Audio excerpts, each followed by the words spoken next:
Which is a better city to live in, Brisbane or Sydney?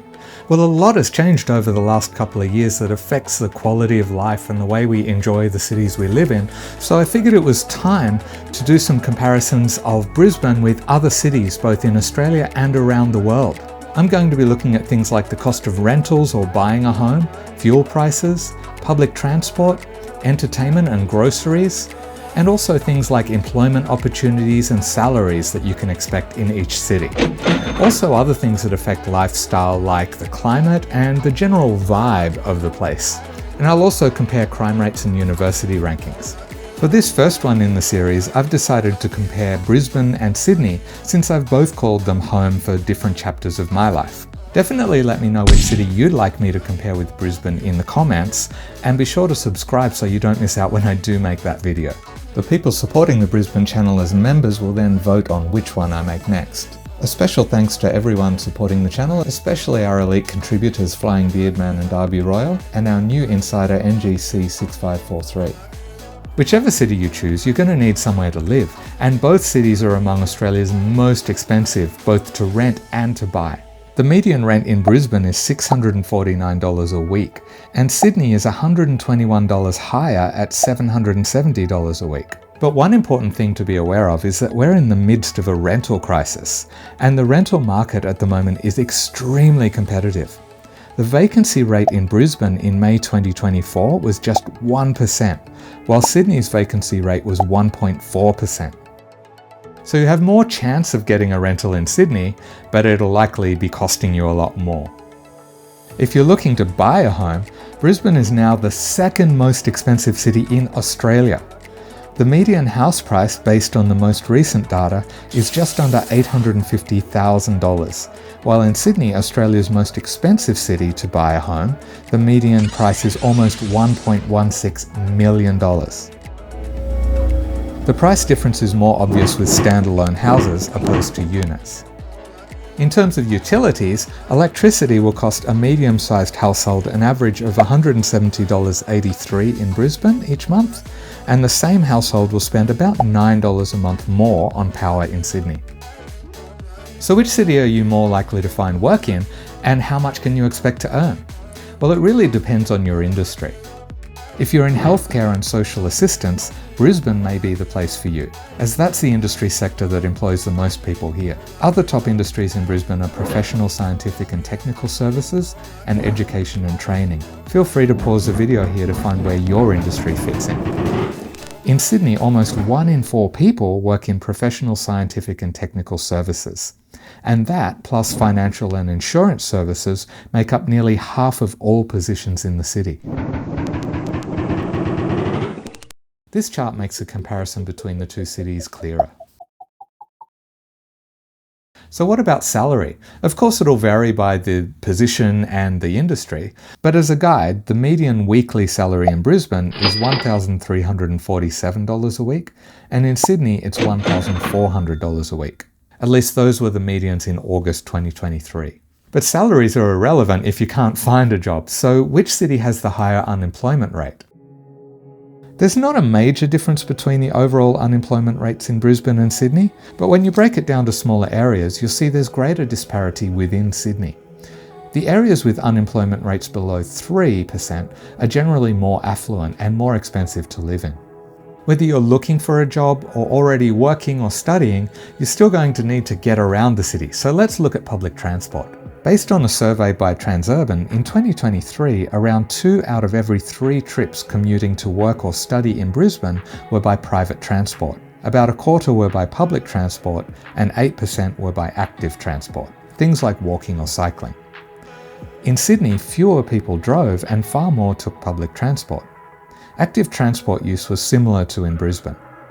These figures are understandable as Sydney has a far more extensive public transport system than Brisbane.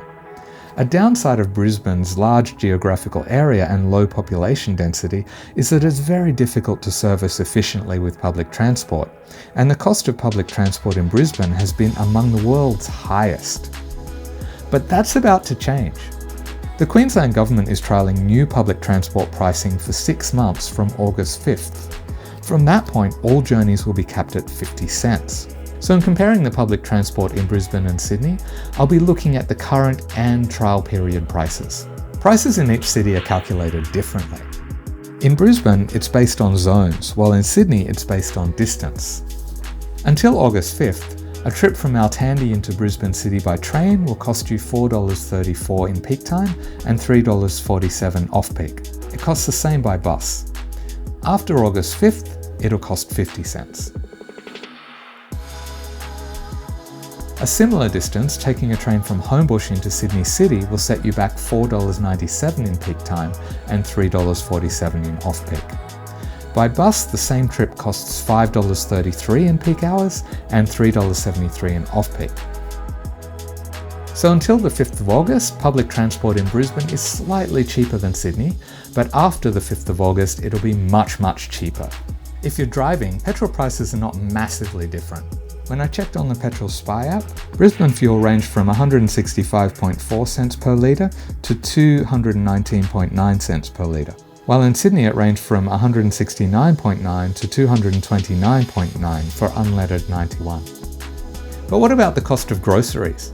Prices are fairly consistent across Brisbane and Sydney, so there's not really much need to compare the two, but if you're watching from overseas, as a general guide, 2 litres of supermarket brand milk costs around $3.10, a loaf of supermarket brand white sliced bread is $2.90, a dozen supermarket brand free-range eggs costs $5.60, bananas are $4 a kilo, and 6 rolls of 3-ply toilet paper is about $5.80.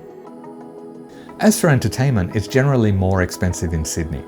For example, to see the film Inside Out 2 at Hoyt's Sunnybank on a Saturday night, a family with 2 parents and 2 children will spend $9 less than if they watched the same film at Hoyt's Warringah Mall.